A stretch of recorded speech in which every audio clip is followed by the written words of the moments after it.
আল্লাহ তাআলা কুরআনে পাকে ঘোষণা করেন সিবগাতাল্লাহি ওয়া মান আহসানু মিনাল্লাহি সিবগাতাও ওয়া নাহনু লাহু আবিদুন।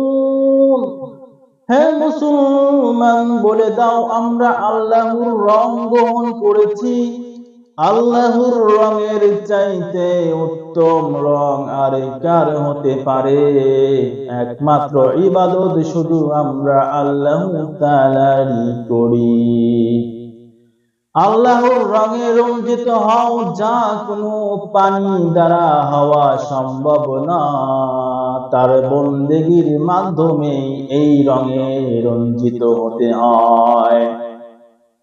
খ্রিস্টান ধর্ম আত্মপ্রকাশের পূর্বে ইহুদিদের মধ্যে একটা রীতি প্রচলন ছিল যে তাদের ধর্ম কেউ গ্রহণ করতে চাইলে তাদেরকে রঙিন পানি দ্বারা গোসল করিয়ে তাদেরকে তাদের ধর্মের অনুসারী করা হতো। তাদের ভিতরে একটা ধারণা ছিল যে তাদেরকে যদি এই রঙিন পানি দ্বারা গোসল করানো হয় তাদের যাবতীয় পাপ মোচন হয়ে যায়, তারা নতুন করে আবার জীবন পবিত্র ভাবে আমাদের ধর্ম আত্মপ্রকাশ করতে পারবে।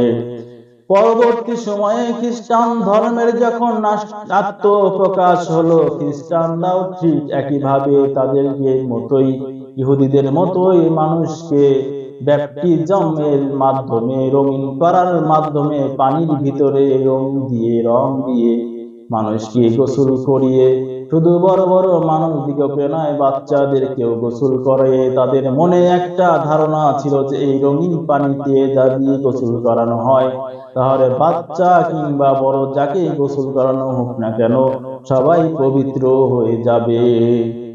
বাচ্চারা যখন ভূমিষ্ঠ হতো তাদেরকে ওই রঙিন পানি দ্বারা গোসল করানো হতো। তাদের মনে এই ধারণা ছিল যে এই রঙিন পানি দ্বারা যদি আমরা গোসল করাই বাচ্চাদিগকে, এই বাচ্চাটা সম্পূর্ণ পাপ মুক্ত হয়ে যায়। তাদের মনে একটা ধারণা যে বাচ্চা যখন জন্ম নেয় প্রত্যেকটা বাচ্চা গুনাহগার হয়ে জন্ম নেয়, এই জন্যই ব্যাপটিজমের মাধ্যমে রঙিনকরণের মাধ্যমে তারা তাদের ধর্মের মাধ্যমে স্বাগত জানানোর মাধ্যমে তারা এই রঙিন পানি দ্বারা বাচ্চাদিগকে গোসল করানোর মাধ্যমে পবিত্র করে দিত।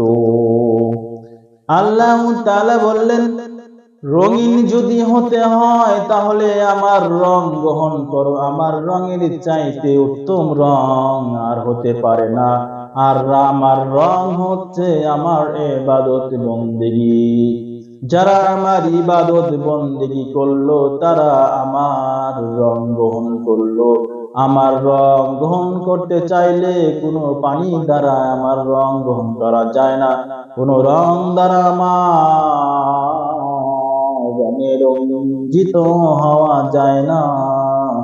একমাত্র আমার ইবাদতের মাধ্যমে আমার রঙে রঞ্জিত হতে হয়।